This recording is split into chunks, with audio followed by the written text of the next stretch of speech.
Assalamualaikum warahmatullahi wabarakatuh. Alhamdulillah hamdan katsiran thayyiban mubarakan fi kama yuhibbu rabbuna wa yarda. Asyhadu an la ilaha illallah wahdahu la syarikalah wa asyhadu anna Muhammadan abduhu wa rasuluh. Ya ayyuhalladzina amanu taqullaha haqqa tuqatih wa la tamutunna illa wa antum muslimun.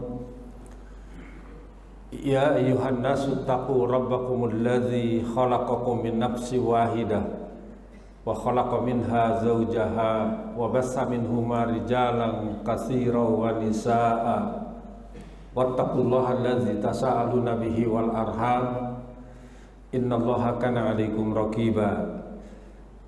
Ya ayyuhalladzina amanu taqullaha wa qulu qawlan sadida yuslih lakum a'malakum wa yaghfir lakum dzunubakum wa may yuti'illaha wa rasulahu faqad faza fawzan 'azima. Amma ba'du fa inna asdaqal hadis kitabullah wa khairal hadyi hadyu Muhammadin sallallahu alaihi wasallam wa syarrul umur muhdatsatuha wa kulla muhdatsatin fid din bid'ah wa kulla bid'atin dolalah wa kulla dolalatin finnar. Para jamaah salat subuh rahimani wa rahimakumullah jami'an. Alhamdulillah, kembali kita panjatkan puji dan syukur pada Allah Subhanahu wa taala yang masih melimpahkan berbagai macam karunia dan nikmatnya yang tidak terhingga, termasuk nikmat yang paling agung yaitu nikmat iman, nikmat Islam, dan juga nikmat di mana sampai saat ini kita masih diberikan umur, masih diberikan kesehatan, kekuatan untuk melaksanakan tugas hidup kita, yaitu ibadah kepada Allah Subhanahu wa taala. Kalau pada kajian yang lalu saya menyampaikan tema ibadah adalah tugas hidup dan karunia yang besar dari Allah Subhanahu wa taala. Jadi artinya bahwa ibadah tidak sekedar tugas hidup manusia, tidak sekedar menjadi tujuan diciptakannya jin dan manusia, tapi juga merupakan karunia dari Allah Subhanahu wa taala, sebab dengan ibadah kita akan memperoleh predikat ketakwaan yang urgensinya adalah diantaranya merupakan bekal hidup yang terbaik, busana hidup yang terbaik, derajat puncak seorang mukmin, kemudian juga solusi dari keterpurukan, solusi dari permasalahan, dan takwa juga pembuka pintu rizki dari arah yang tidak disangka-sangka. Itu semuanya janji Allah Subhanahu wa taala di dunia, dan di akhirat juga dengan ibadah seseorang akan memperoleh predikat takwa, dan takwa adalah tiket yang pasti untuk memasuki surga Allah Subhanahu wa taala. Nah, kemudian yang akan kita kaji sekarang ini adalah karena betapa pentingnya ibadah, ya. Tapi sekaligus juga ibadah itu sesuatu yang rawan, yang sensitif. Di satu sisi ibadah adalah sesuatu yang sangat penting, sisi lain juga ternyata Allah Subhanahu wa taala dan Rasulullah sallallahu alaihi wasallam memberitahukan kepada kita ada orang-orang yang beribadah tetapi tidak diterima oleh Allah Subhanahu wa taala. Ya, contoh umpamanya ada orang yang sholat tapi celaka. Fawailul lil musallin. Kecelakaan bagi orang yang sholat. Atau juga ada orang, atau betapa banyak sabda Nabi SAW, orang yang berpuasa tapi tidak memperoleh apa-apa melainkan hanya lapar dan haus. Banyak orang-orang yang bangun malam tidak memperoleh kebaikan dari bangun malamnya itu kecuali hanya ngantuk dan lelah. Maka untuk itu kita harus memahami apa saja kriteria ibadah yang kita pasti yakin akan diterima oleh Allah Subhanahu wa taala. Ikhwati iman rahimani wa rahimakumullah jami'an. Ibadah juga merupakan kunci rahmat dan ridho Allah Subhanahu wa taala. Karena ridho Allah ini kan merupakan tujuan hidup seorang mukmin secara vertikal. Tujuan hidup mukmin itu hanya satu, secara vertikal, ingin mendapatkan ridho Allah Subhanahu wa taala. Dan kalau sudah mendapatkan ridho Allah Subhanahu wa taala, itu pasti masuk surga. Ya, bisa dibaca dalam Al-Qur'an di surat At-Taubah ayat 100 semuanya, surat ke-9 ayat 100. Jadi makanya ridho Allah ini merupakan tujuan hidup seorang mukmin. Sebagaimana juga yang Allah nyatakan dalam Al-Qur'an di surat Al-Baqarah ayat 207.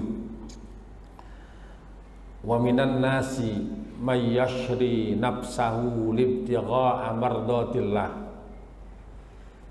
Dan dari sebagian manusia ada yang menjual dirinya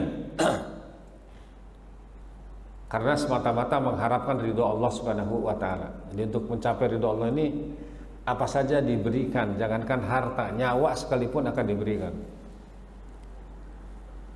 Nah, ternyata kunci untuk mendapatkan rahmat dan ridho Allah Subhanahu wa taala itu adalah ibadah. Sementara ibadahnya itu sendiri, amal ibadahnya itu sendiri tidak menjamin seseorang untuk masuk ke dalam surga Allah Azza wa Jalla. Ya, dalam hadis yang diriwayatkan oleh Imam Muslim, beliau sallallahu alaihi wasallam bersabda, la yudkhalu ahadan minkum amaluhu al jannah wala yujiruhu minan nar wala ana illa birahmati minallah. Tidak seorang pun di antara kalian yang dimasukkan surga sebab amalnya, dan tidak juga diselamatkan dari neraka karenanya, karena amal itu sendiri. Tidak pula diriku. Hatta Rasulullah SAW, hamba Allah yang terbaik, juga sama. Illa birahmati minallah, seseorang masuk surga, seseorang selamat dari adab Allah Subhanahu wa taala itu kecuali sebab rahmat dari Allah Subhanahu wa taala. Cobalah, apa artinya sholat qobliyah subuh yang hanya memakan waktu kurang dari 2 menit, tapi pahalanya apa? Ya, pahalanya lebih baik daripada dunia dan seisinya. Dan banyak hadis-hadis yang lainnya yang menjelaskan banyak amalan-amalan yang sedikit tetapi pahalanya besar. Nah, ini diantara bukti bahwa apa yang disampaikan oleh Rasulullah SAW itu benar. Ya, la yudkhilu ahadan minkum amaluhu al jannah wala yujiruhu minan nar wala ana illa birahmati minallah.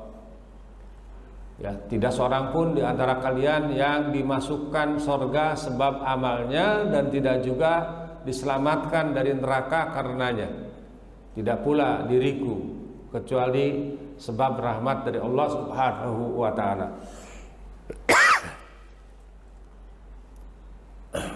Kemudian para jamaah yang dirahmati Allah Subhanahu wa taala,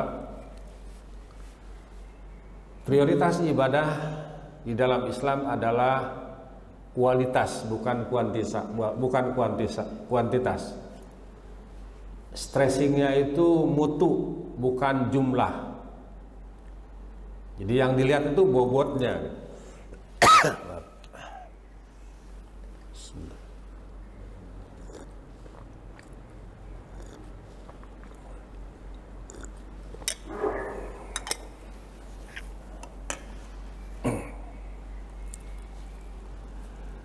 Ini berdasarkan firman Allah Azza wa Jalla dalam Al-Quran di surat Al-Muluk surat ke-67 ayat 2. A'udzu billahi samiil alim minasyaitonir rajim. Alladzi khalaqal mauta wal hayata liyabluwakum ayyukum ahsanu amala. Ya. Kurang alif ini amalannya. Allah yang menjadikan kematian dan kehidupan untuk menguji kalian siapa di antara kalian yang paling baik kualitas amalnya. Jadi pertama Allah Subhanahu wa taala memberitahukan kepada kita bahwa mati dan hidup ini masing-masing 2 kali. Di sini disebutkan alladzi khalaqal mauta. Allah yang menjadikan kematian. Jadi kita ini diciptakan dari benda mati. Kata Prof. Abu Bakar kemarin, kenapa kita hanya bicara tentang manusia setelah lahir, ya, kemudian sampai mati, apa konsekuensinya? Kenapa tidak membahas manusia sebelum lahir? Ya, itu urusan profesor. Ya, kita di sini akan membicarakan tentang tugas hidup manusia setelah menjadi manusia. Jadi pertama kita diciptakan oleh Allah Subhanahu wa taala dari benda mati melalui proses dan mulai lengkap jadi manusia itu dalam hadis Nabi SAW pada usia 120 hari. 4 bulan Allah Subhanahu wa taala mengutus malaikat untuk meniupkan ruhnya, kemudian dituliskan takdirnya, itu tentang amalnya, ajalnya, rizkinya,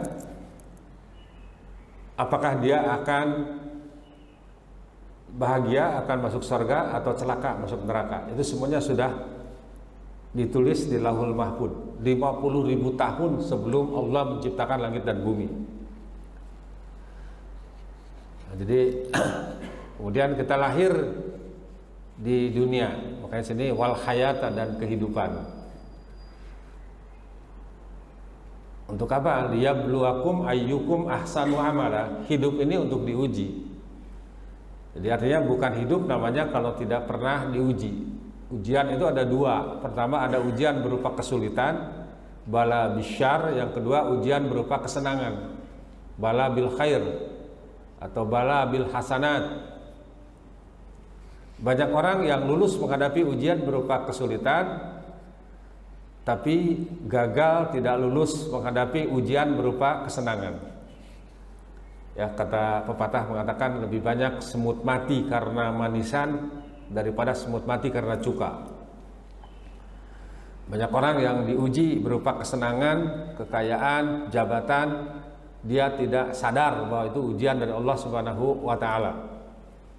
Makanya kan hamba Allah yang terbaik Nabi Sulaiman alaihissalam, ketika beliau bergelimang dengan ilmu, dengan kekayaan, dengan kekuasaan dan berbagai macam kelebihan yang Allah berikan, beliau langsung sadar, hadza min fadli rabbi liyabluwani aashkuru am akfuru. Ini semuanya adalah di antara karunia dari Rabbku, dari Allah Subhanahu wa taala, liyabluwani, untuk menguji aku apakah aku akan mampu mensyukurinya atau aku menjadi orang yang kufur nikmat. Jadi mati, hidup, kemudian mati lagi. Jadi kita menghadapi mati yang kedua dan semua sudah divonis oleh Allah Subhanahu wa taala, kullu nafsin dha'iqatul maut. Di mana, kapan, bagaimana proses penyebab kematian kita hanya Allah yang tahu. Ya, yang jelas kullu nafsin dha'iqatul maut.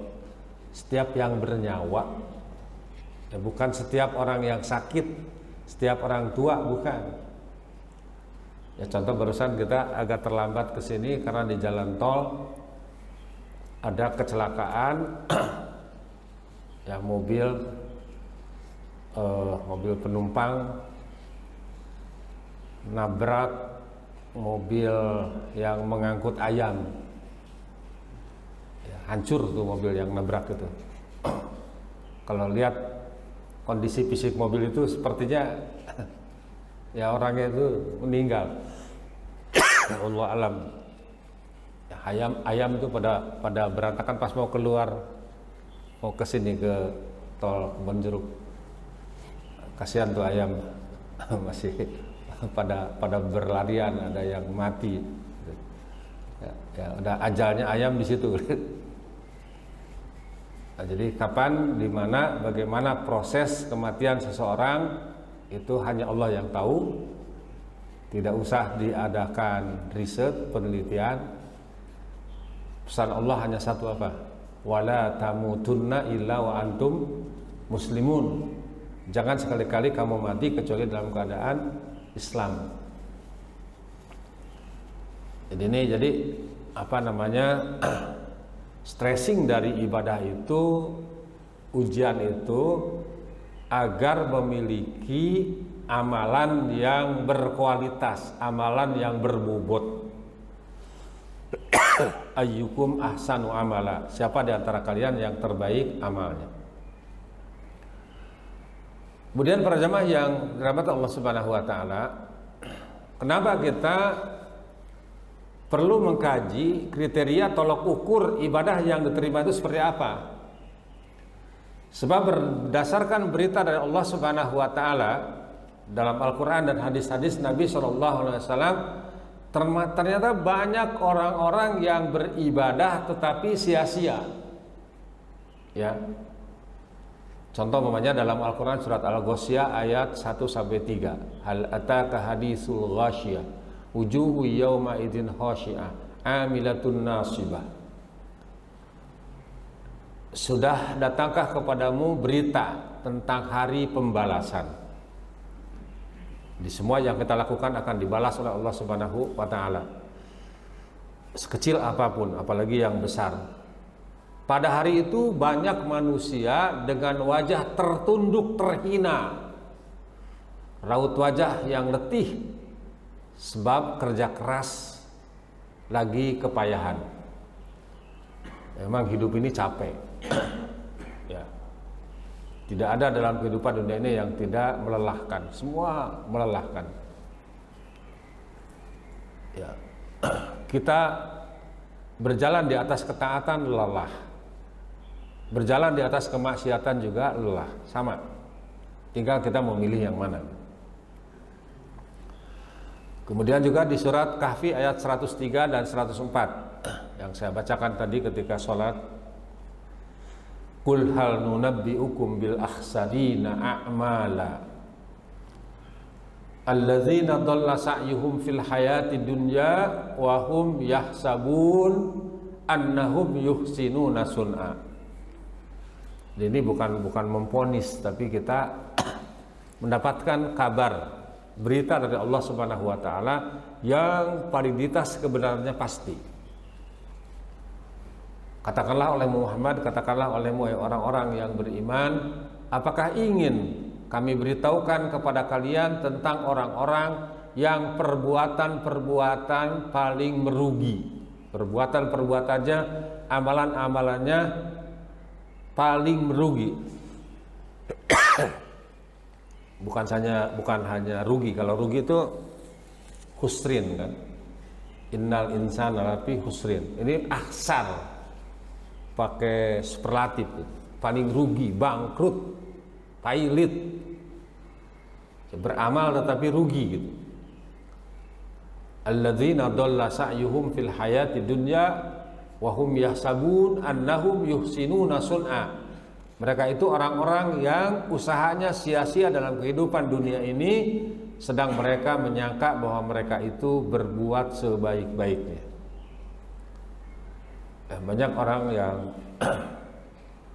melakukan hal-hal yang tidak diperintahkan oleh Allah Subhanahu wa taala, tidak dicontohkan oleh Nabi Shallallahu alaihi wasallam, tetapi mereka merasa itu paling baik dan memvonis orang lain itu sesat, padahal dia sebetulnya yang terjebak dalam kesesatan.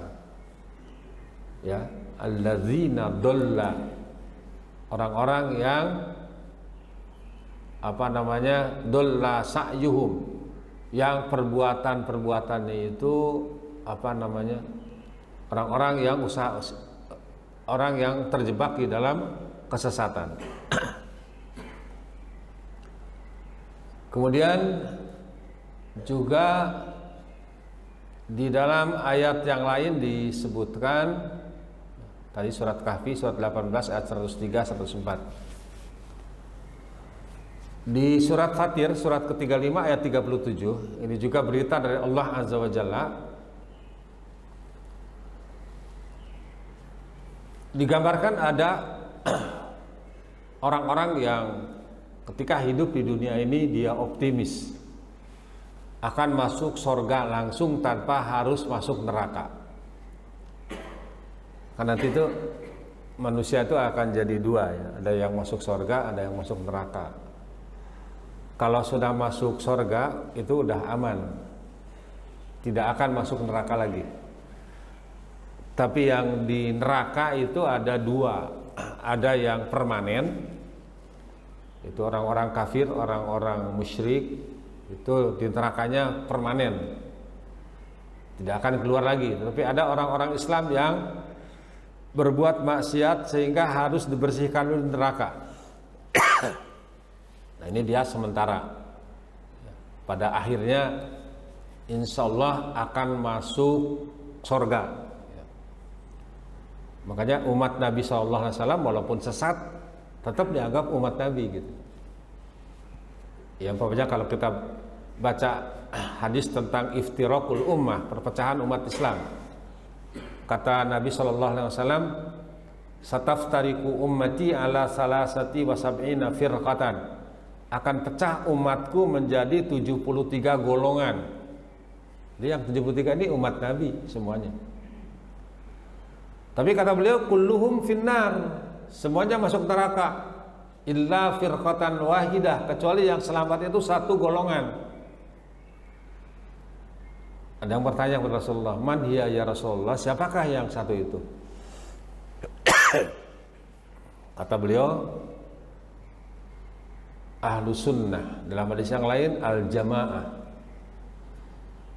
Kalau digabung menjadi ahlu sunnah wal jamaah. Makanya banyak orang yang mengklaim ahlu sunnah wal jamaah, bahkan membagi Islam itu ada Islam aswaja, ada Islam wahabi, ada Islam salafi, ada Islam macam-macam. Padahal Islam itu hanya satu. Dan nama yang terbaik yang Allah berikan adalah kaum muslimin. Sammakumul muslimin. Allah menamakan kalian orang-orang Islam. Itu dalam surat Al-Hajj ayat yang terakhir, juz 8 kalau tidak. Jadi apa namanya? Tetap yang 72 ini umat Nabi juga gitu. Hanya ada yang langsung masuk surga, itu hanya satu. Yang sisanya masuk neraka dulu. Jadi orang-orang Islam itu, umat Nabi SAW itu pasti akan masuk surga. Makanya jangan sampai ketika mati itu dalam keadaan tidak Islam. Cuman jangan berpikir liberal, nggak apa-apa Ustaz kalau begitu masuk neraka juga, toh akan masuk surga juga. Jangan. Karena tenggang waktu di akhirat itu berbeda dengan waktu di dunia. Coba lihat di surat 22 Al-Hajj ayat 47. Satu hari di akhirat itu sama dengan 1000 tahun. Inna yauman 'inda rabbika ka'alfi sanatin mimma ta'udun.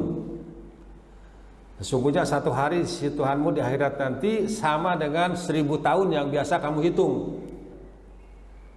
Jadi kalau masuk neraka satu hari berarti sama dengan 1000 tahun. Seminggu berapa? Sebulan berapa? Setahun berapa? Padahal di dalam surat An-Naba disebutkan labithina fiha ahqaba. Mereka itu tinggal dalam neraka itu beberapa abad, berabad-abad. Tentu abad di sana. Ya. Makanya para sahabat bertanyakan, siapa yang satu itu ya Rasulullah? Rasulullah tidak menyebutkan kelompok A, kelompok B, ormasnya itu, ini enggak. Tapi yang beliau sebutkan adalah sifatnya. Yang satu ini tadi Ahlussunnah atau Al-Jamaah. Ahlussunnah itu orang-orang yang berpegang teguh kepada apa yang Rasulullah katakan, apa yang Rasulullah kerjakan, apa yang Rasulullah cita-citakan.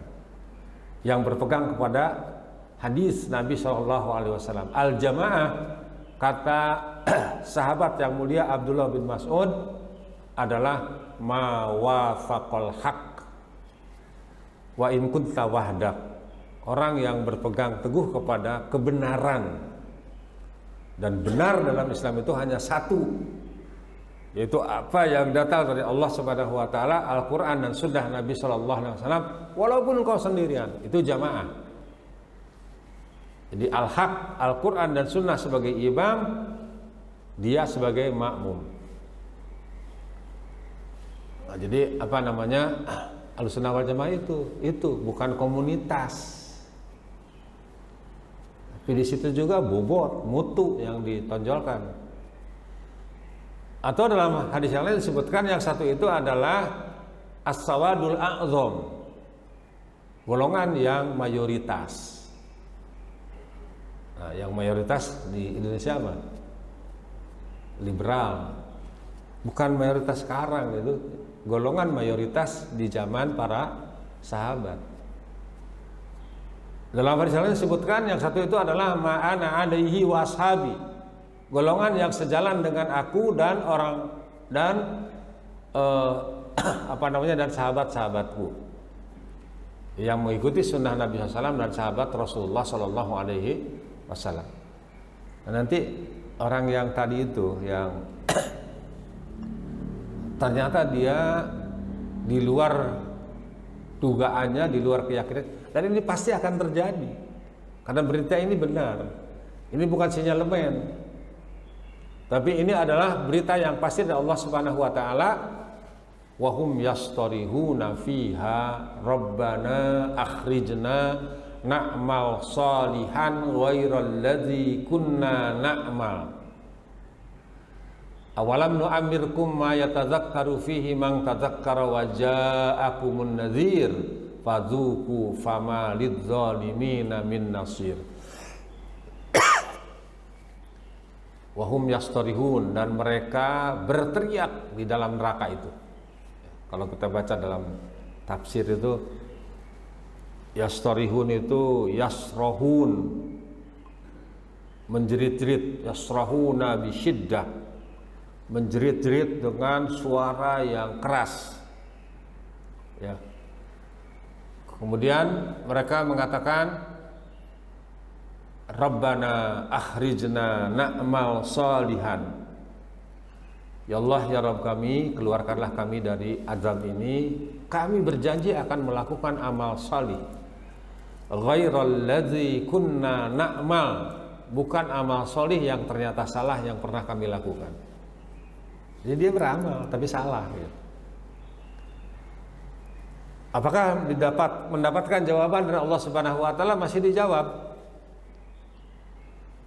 Allah menjawab, awalam nu'ammirkum ma yatadzakkaru fihi man tadzakkara wa ja'akumun nadhir. Ya. Dikatakan kepada mereka, bukankah kami telah memanjangkan umurmu untuk dapat berpikir, untuk belajar, bagi orang-orang yang mau berpikir. Padahal telah datang kepadamu seorang pemberi peringatan. Ustadz sudah didatangkan, para ahli ilmu didatangkan, para kiai sudah didatangkan. Kamu tidak peduli di waktu itu. Fadzuku fama lidzalimina min nasir. Sekarang rasakan saja. Dan tidak ada sembarang penolong bagi orang-orang yang zalim.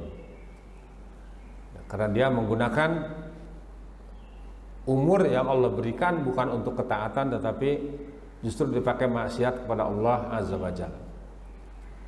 Seorang ulama tabi'in yaitu Al-Fudail bin Iyad rahimahullahu ta'ala yang wafat tahun 187 Hijriah, ketika menjelaskan mengenai amalan yang berkualitas dalam firman Allah Subhanahu wa ta'ala, yaitu surat Al-Muluk ayat 2 tadi, beliau mengatakan amalan yang berkualitas itu, amalan yang berbobot itu adalah amalan yang paling ikhlas dan paling benar.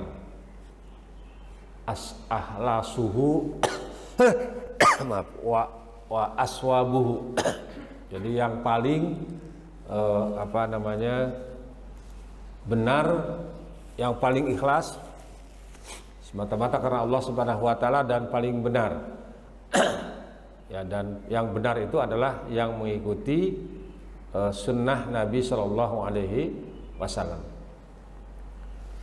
Makanya jumhurul ulama, mayoritas para ulama Ahlussunnah wal Jamaah ittifaq, sepakat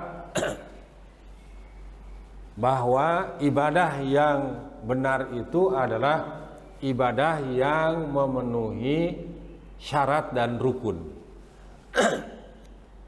Kalau kita belajar dasar-dasar usul fikih disebutkan di situ, as-sahih ma yajtami'u fihi ruknu wasyartu. Ibadah yang benar itu adalah yang berkumpul di situ rukun dan syarat.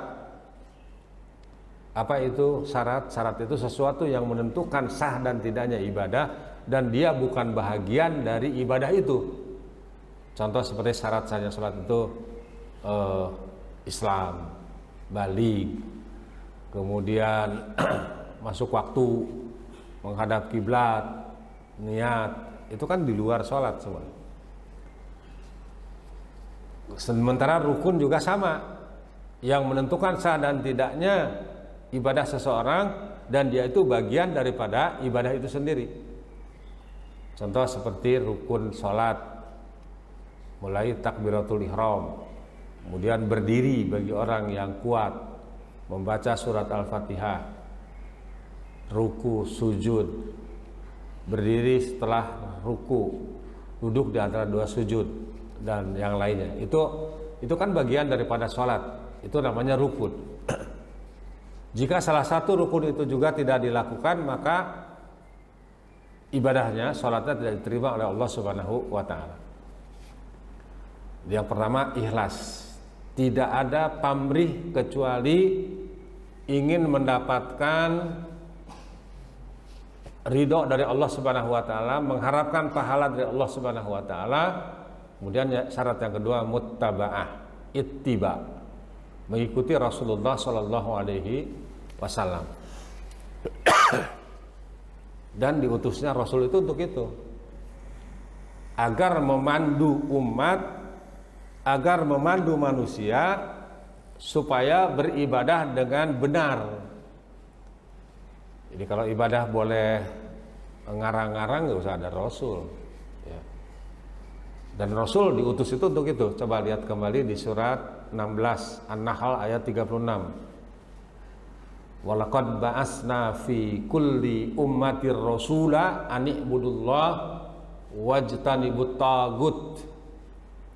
Dan sungguh kami telah mengutus bagi setiap umat seorang rasul. Jadi dulu rasul itu hanya diutus untuk umat tertentu, seperti untuk kaum Ad, untuk kaum Samud, untuk Bani Israel. Kecuali Nabi Muhammad SAW itu untuk seluruh manusia, kafatan linnas, untuk seluruh manusia. Jadi apa namanya, Dan sungguh kami telah mengutus bagi setiap umat seorang rasul, misinya sama, ani'budullah, agar manusia itu beribadah hanya kepada Allah Subhanahu wa taala. Untuk mengajar manusia, untuk menuntun manusia, untuk meneladani manusia agar beribadah hanya kepada Allah Subhanahu wa taala, wajtanibut tagut, dan menjauhi tagut. Di antara makna tagut itu adalah sembahan selain dari Allah Subhanahu wa taala. Dalil ikhlas di antaranya adalah di surat Al-Bayyinah ayat yang kelima. Wa ma umiru illa liya'budullaha mukhlishina lahuddin hunafa wa yuqimus salat wa yu'tuz zakat wa dzalika dinul qayyimah. Padahal mereka hanya diperintah menyembah Allah dengan ikhlas, mentaatinya semata-mata karena menjalankan agama, dan juga agar melaksanakan salat dan menunaikan zakat, dan yang demikian itulah agama yang lurus, agama yang benar. Yahya bin Abi Katsir berkata, salah seorang ulama, belajarlah niat, karena niat lebih penting daripada amal. Demikian dijelaskan dalam kitab Jami'ul Ulum wal Hikam yang ditulis oleh Imam Ibnu Rajab Al-Hambali rahimahullahu taala. Ya, bahkan Rasulullah SAW mengatakan innamal a'malu bin niyat, ya, bahwasanya seluruh amalan itu tergantung niatnya.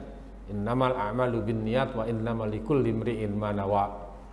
Sungguhnya amalan itu tergantung niatnya, dan seorang akan mendapatkan sesuai dengan apa yang ia niatkan. Jadi niat itu diantaranya adalah untuk menegaskan, ya, mana ibadah yang wajib, mana ibadah yang sunnah. Ya, kemudian juga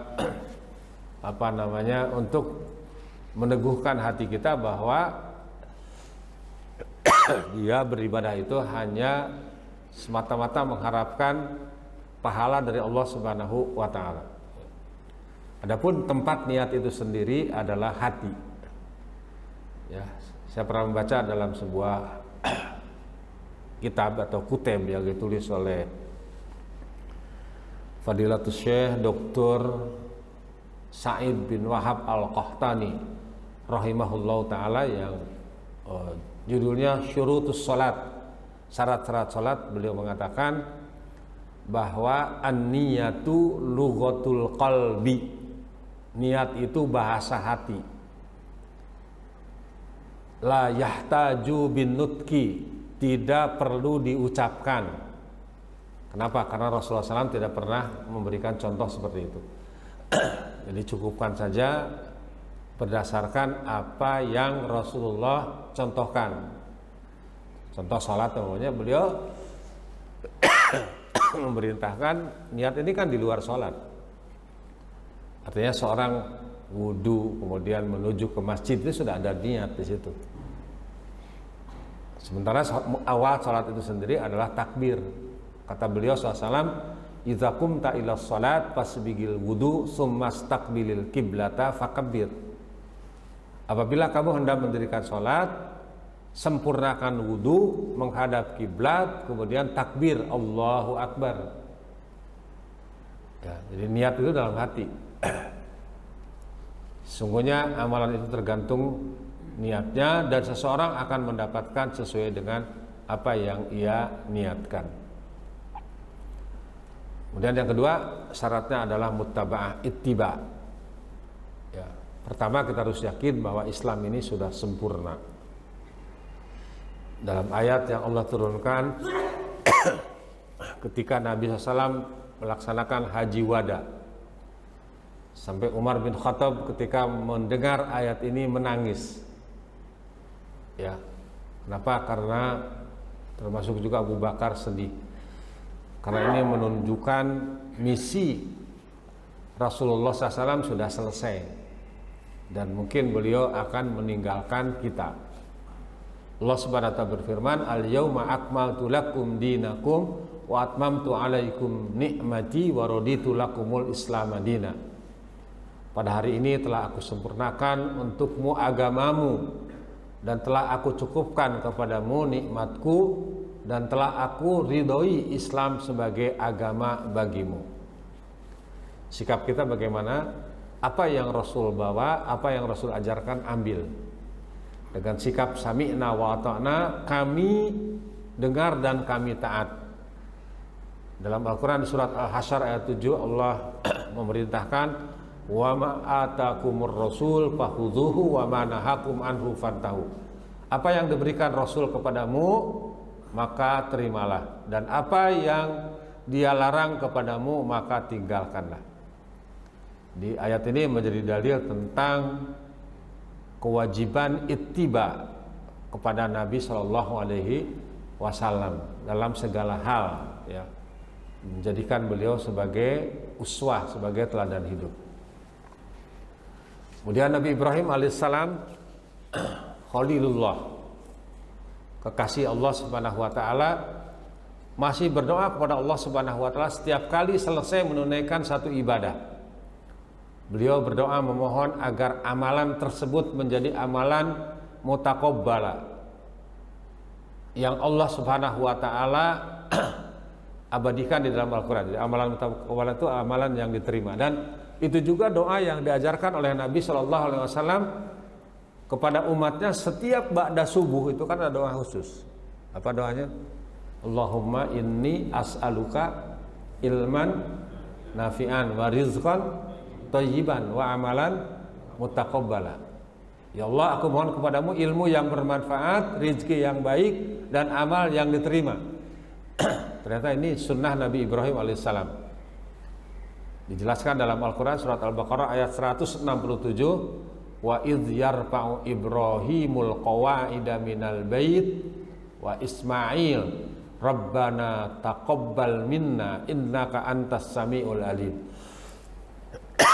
Dan ingatlah ketika Ibrahim meninggikan, membina, membangun dasar-dasar Baitullah bersama Ismail, seraya berdoa, ya Rabb kami, terimalah daripada kami amalan kami, sesungguhnya Engkaulah yang maha mendengar lagi maha mengetahui. Kemudian juga Rasulullah SAW juga pernah mengajarkan secara khusus, mewasiatkan secara khusus kepada sahabat yang beliau sangat cintai, ya, karena beliau mengatakan ya Mu'ad wallahi la uhibbuk, wahai Mu'ad, demi Allah sungguh aku mencintai kamu. Kemudian beliau mengatakan usika ya Mu'ad, aku berwasiat kepada wahai Mu'ad, la tada'anna dubura kulli salatin antakul Allahumma a'inni ala zikrika wa syukrika wa husni ibadatik. Aku berwasiat kepada wahai Mu'ad, jangan engkau tinggalkan pada setiap akhir salatmu, hendaklah engkau berdoa, Allahumma a'inni ala zikrika, ya Allah tolonglah aku agar aku senantiasa ingat kepadamu.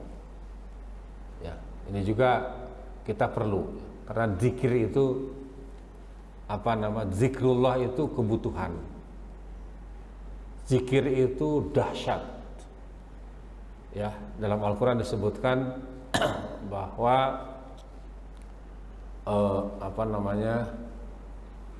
zikir kepada Allah Subhanahu wa taala itu tatmainnul qulub, akan menenteramkan hati.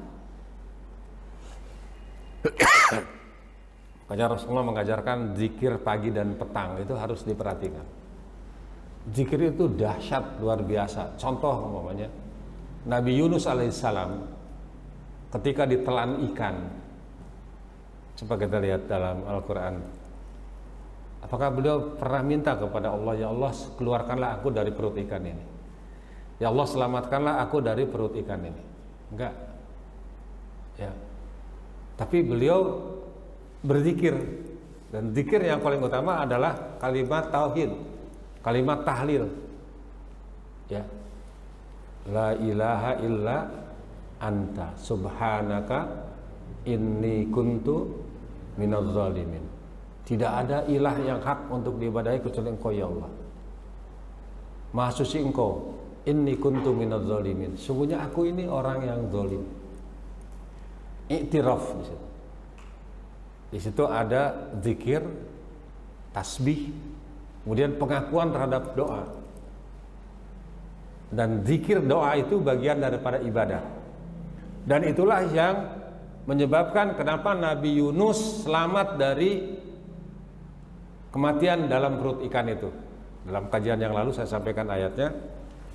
Ya, Allah memberitahukan kepada kita, laula annahu minal musabbihin lalabisa fi batnihi ila yaumi yub'atsun.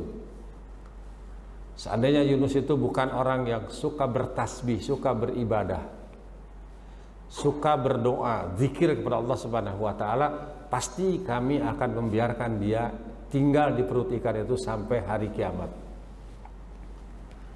Ya, Rasulullah mengajarkan, Allahumma ini ala zikrika wa syukrika, dan tolonglah aku ya Allah agar aku mampu mensyukuri segala nikmat-Mu.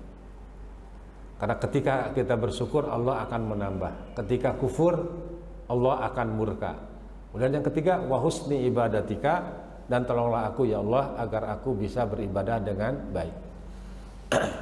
Kemudian secara singkatnya, tadi syaratnya ada dua, yaitu ikhlas dan ittiba.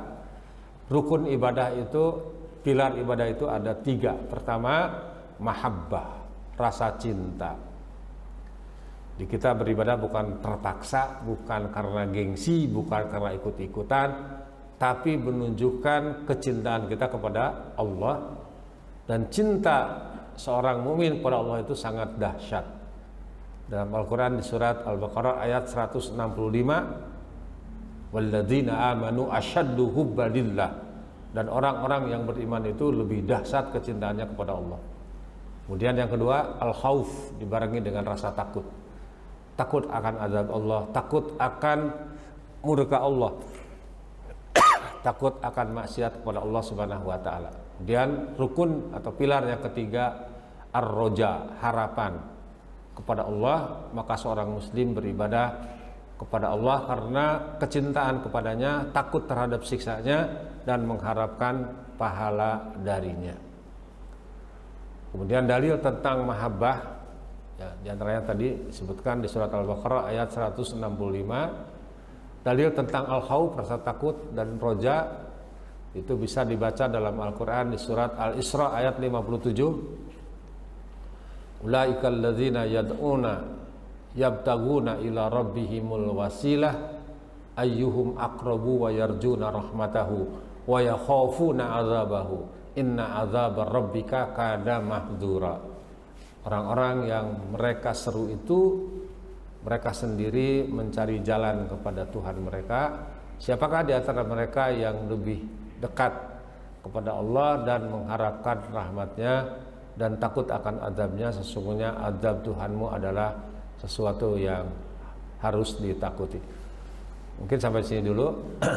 Insyaallah nanti kita akan lanjutkan, atau silakan dibaca apa saja penyebab munculnya amalan ya yang marak tanpa tuntunan dari Rasulullah Shallallahu Alaihi Wasallam. Di antaranya yang pertama, karena tidak memahami dalil dengan benar. Yang kedua, tidak mengetahui tujuan syariat. Yang ketiga, menganggap suatu amalan baik dengan akal semata-mata, mengikuti bahwa nafsu semata ketika beramal. Yang kelima, berbicara tentang agama tanpa ilmu dan dalil. Yang keenam, tidak mengetahui manakah hadis sahih, mana hadis yang dhaif, yang lemah, mana yang bisa diterima dan tidak. Kemudian yang ketujuh, mengikuti ayat-ayat dan hadis yang masih mutasyabihat, yang masih samar. Yang kedelapan, memutuskan hukum dari suatu amalan dengan cara yang keliru tanpa petunjuk dari syariat, dan tentunya tanpa bimbingan para ulama Rabbani. Yang kesembilan, bersikap gulu, ekstrim, berlebihan terhadap person tertentu, individu tertentu. Jadi apapun yang dikatakan panutannya selain Nabi Shallallahu Alaihi Wasallam, ia pun ikut walaupun itu keliru dan menyelisihi dalil. Waliyadzubillah. Mungkin sampai di sini dulu. Kalau ada pertanyaan dipersilakan. Assalamualaikum warahmatullahi Waalaikumsalam.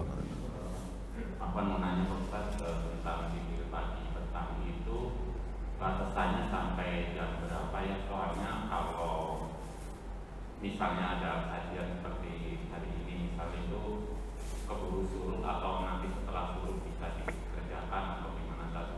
Terima kasih. Assalamualaikum warahmatullahi wabarakatuh. Waalaikumsalam warahmatullahi wabarakatuh. Ada pertanyaan zikir pagi dan petang, azkarus sobah wal masa itu rentang waktunya sampai kapan?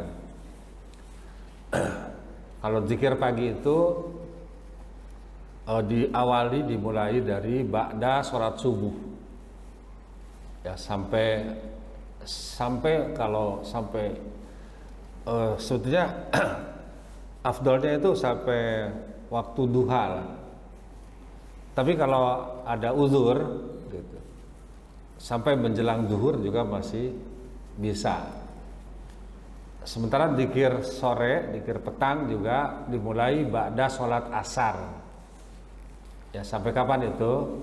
Masih kata para ulama dibolehkan sampai menjelang isya.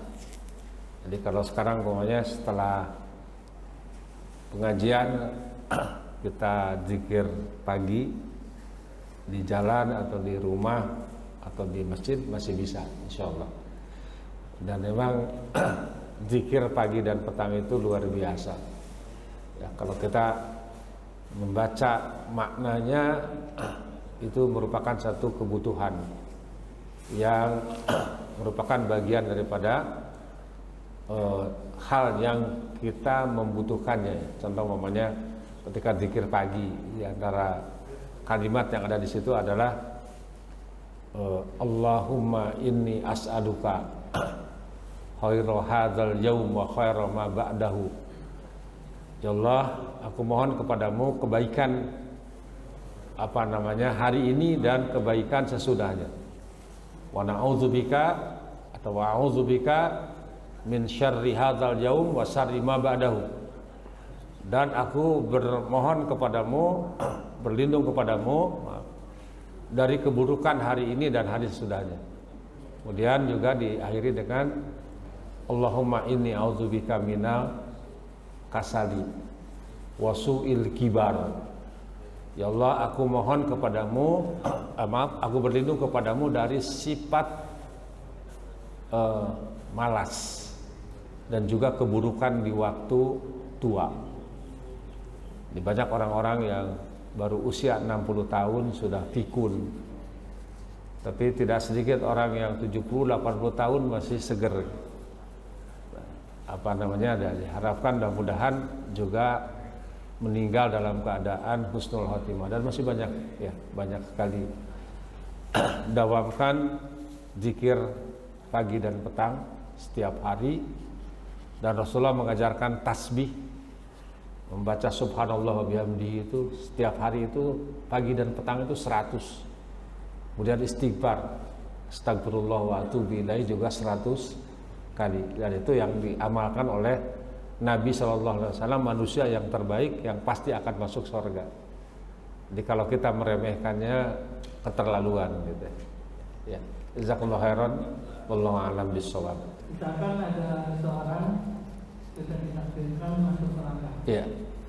Tapi ada kemungkinan dia masuk surga dengan cara bagaimana? Kalau kita melihat hadis-hadis Nabi Shallallahu Alaihi Wasallam bahwa takdir itu ada dua macam. Ada takdir yang sudah ditulis di Lauhul Mahfud, ya seperti tadi tentang amalan, rizki, kemudian umur, apakah dia akan masuk surga atau neraka, itu tidak bisa berubah dan hanya Allah yang tahu.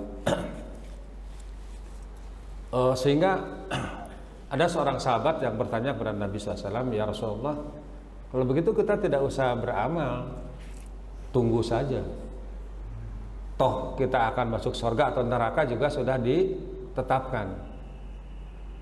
Apa sabda Rasulullah? Bukan begitu. Itu benar, dan yang tahu hanya Allah Subhanahu wa ta'ala. Kewajiban kita itu adalah i'malu kullun muyassarun lima khuliqa lahu. Tugas kita itu adalah beramalah, dan setiap segala sesuatu itu akan dimudahkan untuk apa dia diciptakan. Jadi kalau orang ahli sorga, walaupun kita lihat fisiknya itu tidak memungkinkan, sudah sepuh tapi masih semangat beribadah gitu. Tidak ada beban bagi dia. Ya, Allah memberikan kemudahan. Tapi bagi ahli neraka walaupun segar bugar sehat, tapi ketika melaksanakan ketaatan berat bagi dia gitu. Kullun muyassarun lima khuliqa lahu. Segala sesuatu diciptakan oleh Allah Subhanahu wa taala, dijadikan oleh Allah, dimudahkan oleh Allah Subhanahu wa taala. Untuk apa dia diciptakan? Kalau dia ahli sorga akan dimudahkan untuk meniti jalan ke sorga. Salah satunya menuntut ilmu. Kemudian kalau orang yang calon ahli neraka itu ya dimudahkan untuk masuk neraka. Hanya kita tidak boleh memvonis. Sesoleh apapun seseorang tidak lantas kita katakan dia pasti masuk surga, belum tentu. Atau sebaliknya, semaksiat apapun seseorang kemudian kita vonis bahwa dia pasti akan masuk neraka, belum tentu. Makanya di sini fungsinya doa. Ya. Ad-du'a silahul mu'min. Doa itu senjatanya orang yang beriman. Kemudian juga la yuradul qadru illa ad-du'a. Tidak ada yang bisa merubah menentang takdir kecuali doa. Jadi ada takdir yang masih di perjalanan gitu, masih di tangan malaikat, itu masih bisa dirubah. Itu dengan doa. Makanya tadi sabda Rasulullah SAW, ada orang yang antara sorga dengan dia itu tinggal satu hasta, tapi karena takdir Allah dia akan menjadi ahli neraka, tiba-tiba dia melakukan amalan ahli neraka, mati dia masuk neraka. Ada orang yang dalam perjalanan hidupnya itu mengamalkan amalan ahli neraka, sehingga antara dia dengan neraka itu tinggal jaraknya satu hasta. Satu hasta itu dari sini ke sini. Tapi karena takdir Allah mendahulunya, tiba-tiba dia melakukan amalan ahli sorga, maka dia masuk ke dalam sorga. Contoh seperti ada orang yang diceritakan oleh Nabi SAW, ada orang yang sudah membunuh 99 jiwa sudah melayang. Kemudian dia ingin bertobat, datanglah kepada seorang rahib. Ya, apakah kalau saya bertobat akan diterima? Kata rahib itu, wah kamu udah keterlaluan, nggak bisa gitu. Akhirnya saking frustrasinya dibunuh lagi, genaplah jadi 100. Tapi dia terus tidak putus asa, dia terus berjalan mencari seorang alim. Akhirnya ketemu, lantas mendapatkan penjelasan bahwa rahmat Allah itu sangat luas. Jangan putus asa dengan rahmat Allah. Allah akan mengampuni seluruh seluruh dosa manusia. Kemudian dia bertobat. Kemudian setelah itu kata orang alim itu, idhab ila ardi kaum inna ardoka ardusu. Setelah kamu bertobat, pergilah kamu ke negeri sana. Cari lingkungan yang baik, karena lingkunganmu itu tidak baik. Jalan dia. Di perjalanan meninggal. Turun malaikat rahmat mau membawa dia ke sorga. Tiba-tiba turun lagi malaikat neraka. Ya, ini harus masuk neraka karena walaupun sudah taubat belum beramal. Akhirnya datang malaikat yang menengahi, ukur aja nih sudah lebih dekat ke mana. Apakah ke tempat yang dituju atau yang ditinggalkan. Ternyata setelah diukur lebih dekat ke tempat yang dituju. Dalam hadis lain disebutkan karena Allah sayang sama dia, kemudian didekatkan. Jadi artinya bahwa takdir itu ada, tapi yang tahu hanya Allah Subhanahu wa taala.